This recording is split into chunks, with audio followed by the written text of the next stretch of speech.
Agradecer a la Fundación FAES Cayetana su invitación para atender, como siempre, a este grupo de visitantes iberoamericanos y decir que el nivel y el prestigio de las personas que me acompañan conmigo esta tarde en esta mesa aligera con mucho mi responsabilidad. Aunque esta es una mesa que está volcada exclusivamente a los temas económicos y comerciales, yo quiero decir que el elemento fundamental que ha hecho que estas relaciones entre la Unión Europea y América Latina se muevan en los últimos años es la voluntad política. Es decir, la voluntad política, yo les diría, ha sido el elemento dinamizador y creo que el Parlamento Europeo ha sido uno de los grandes activos en esa dinamización de las relaciones.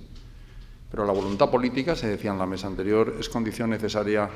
aunque no suficiente, porque las circunstancias también cuentan. Y la circunstancia, aunque sea transitoria, aunque sea coyuntural, aunque sea temporal, mientras existe, nos condiciona y nos limita fuertemente. Y es verdad que las relaciones empezaron a desarrollarse a través del diálogo político ministerial de San José en el año 1984, se institucionalizaron las relaciones con el Grupo de Río en el año 1990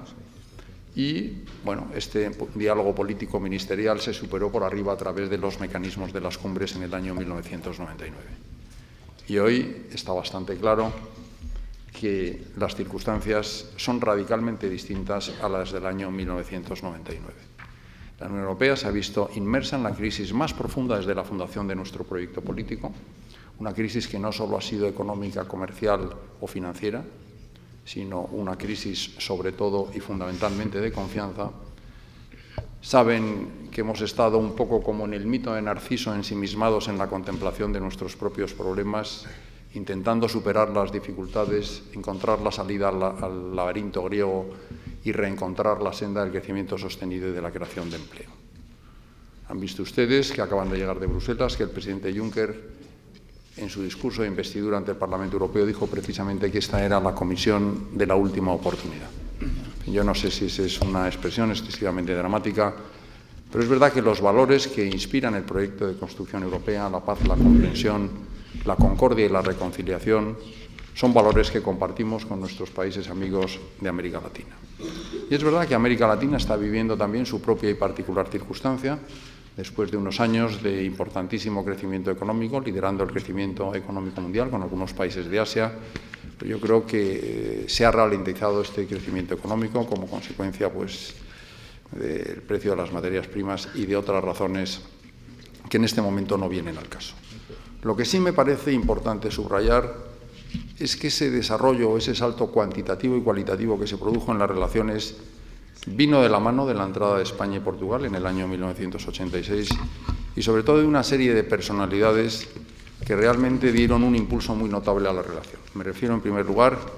al comisario y predecesor de mi vecino y buen amigo Josep Piqué, Abel Matutes, que en el año 1990 presentó unas nuevas orientaciones para la cooperación con los países de América Latina y Asia. Tuve la oportunidad de acompañarle en el año 1990 a la toma de posesión del presidente Elwin,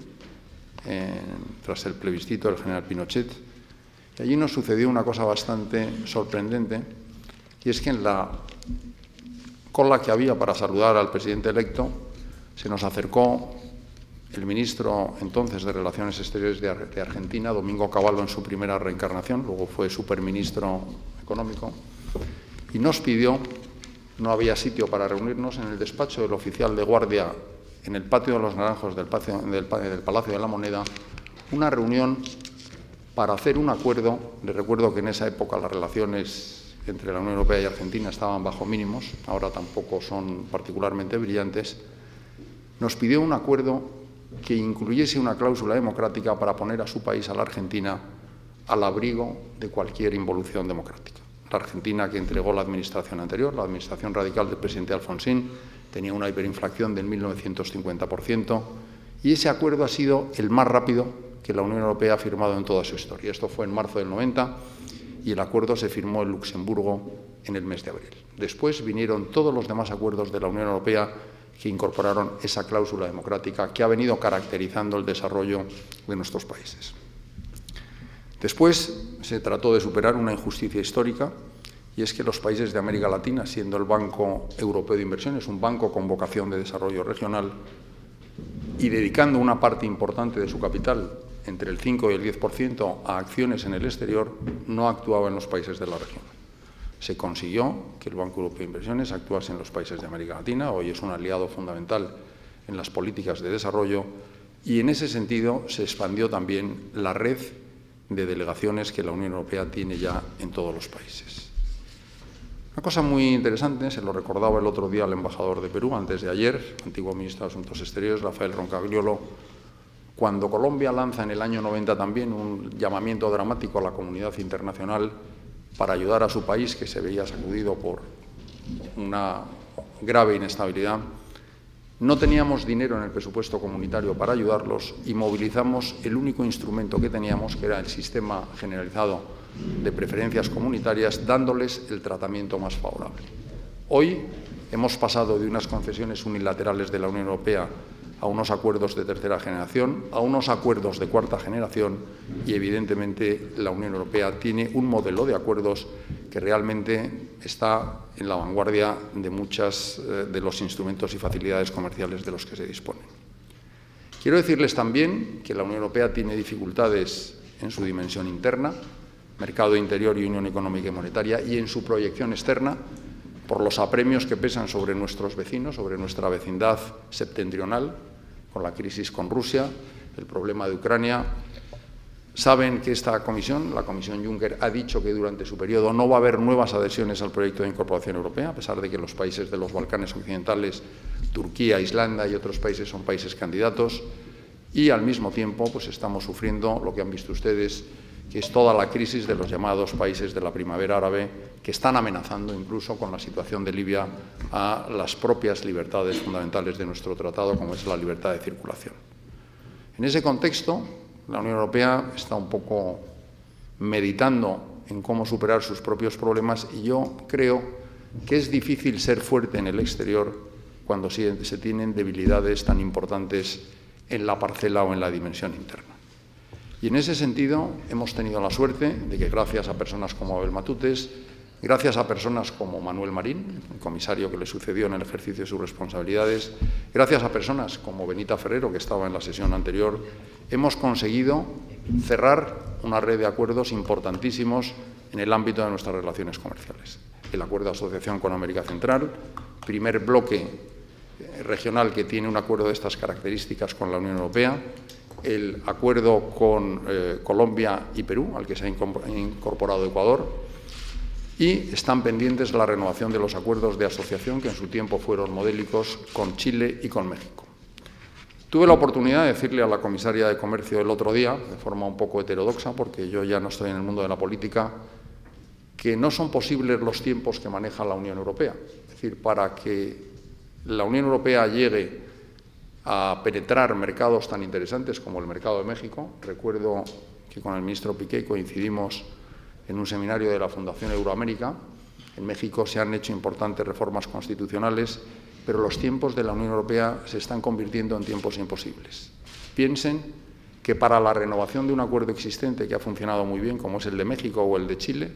necesitamos una evaluación del funcionamiento del acuerdo actual, que debería haberse hecho ya. Necesitamos aprobar unas directivas de negociación que tienen que aprobar el Consejo de Ministros y el Parlamento Europeo. Necesitamos la celebración de la propia negociación, la traducción del eventual acuerdo a todas las lenguas oficiales, tiempo que suele llevar un año, y los procesos de ratificación, que en el mejor de los casos, al ser acuerdos de naturaleza mixta, llevan 2 años para la parte nacional y 3 meses en el Parlamento Europeo. Por lo tanto, nos estamos yendo a plazos de 7 años y me parece que nuestras empresas no pueden llegar las últimas a beneficiarse de los efectos y de las ventajas comparativas que reformas constitucionales tan profundas como las que se están produciendo en México, por ejemplo, nos brindarían. Y en ese sentido, la gran asignatura pendiente es naturalmente el acuerdo de asociación Unión Europea-Mercosur. Creo que estas elecciones en Argentina, que se van a celebrar el 25 de octubre, van a brindar una nueva oportunidad de mejorar esta situación que lleva bloqueada desde el año 2004, en el que se bloquearon las ofertas negociadoras, y desde luego creo que las relaciones han evolucionado desde un marco bilateral a un marco regional. La Unión Europea y los países de América Latina, como se ha demostrado en la última cumbre, son aliados estratégicos y tienen que hacer frente a los grandes retos globales que tiene planteados en estos momentos el planeta. No me voy a detener en ellos. Sí quiero decirles que hay retos hoy comunes a europeos y latinoamericanos. Uno de ellos hacía referencia a Cayetana en su introducción y que viene, yo creo que muy a propósito de las elecciones catalanas celebradas en el día de ayer, es decir, cómo conformar nuestros respectivos proyectos de integración en Europa y América Latina y cómo hacer compatibles con prudencia y continuo la unidad y la diversidad y cómo conformar estos proyectos de integración con una orquesta bien afinada o bien temperada, como decía Mozart. Es evidente que en el mundo globalizado de hoy las naciones, como decía el sociólogo norteamericano Daniel Bell, son demasiado grandes para resolver sus pequeños problemas y demasiado pequeñas para resolver los grandes problemas que se plantean a escala planetaria. La verdad es que el futuro siempre es distinto a cómo nos lo habíamos imaginado, pero de alguna manera o de otra, yo creo que el futuro siempre está en nuestras manos. Nosotros, como europeos, lo que podemos decir es que dependa de que nuestras manos tengan fuerzas para sostener la bandera de la Unión Europea, la bandera de las 12 estrellas y las de nuestros amigos latinoamericanos para hacer presente ese sueño de ayer, de hoy y de siempre de una América Latina unida. Yo voy a detenerme aquí para no incurrir en la incontinencia verbal que caracteriza a los parlamentarios, pero creo que lo que van a escuchar a continuación de personas muy autorizadas, porque han vivido desde puestos de máxima responsabilidad y con competencia demostrada, porque claro, he aludido a la dimensión comunitaria, pero no he aludido a la dimensión nacional, donde España, con el ministro Piqué, ha impulsado directamente todos los logros y los avances que se han producido en los últimos años. Recuerdo la Cumbre de Madrid, en la que tanto el ministro como el presidente Aznar dieron un impulso decisivo a la conclusión de algunos acuerdos, como fue el caso en concreto de Chile. Y en ese sentido es importante, les hablaba de la voluntad política al principio, pero la voluntad política puede agostarse y reducirse a la nada si no se traduce en hechos concretos. Y creo que es hora de pasar de las bienaventuranzas a los libros de contabilidad y pasar de las palabras a los hechos. Desgraciadamente, los tiempos que tenemos en Europa no son tiempos de gran optimismo por los problemas internos y porque la gran prioridad en estos momentos es la conclusión del acuerdo de comercio e inversión con los Estados Unidos. La Unión Europea saben que está negociando acuerdos de la misma naturaleza con Canadá, con Japón, con Australia, con Nueva Zelanda, con Tailandia, con Vietnam, con Indonesia, con Túnez, con Jordania, con Egipto y con otros países. Pero es importante, y desde luego esta es mi opinión, y estoy seguro que la comparten los miembros que se sientan conmigo alrededor de esta mesa, que todos los que estamos aquí estamos deseando que esta nueva Europa que estamos construyendo sepa hacer honor a sus viejos compromisos con sus viejos amigos de América Latina. Muchas gracias.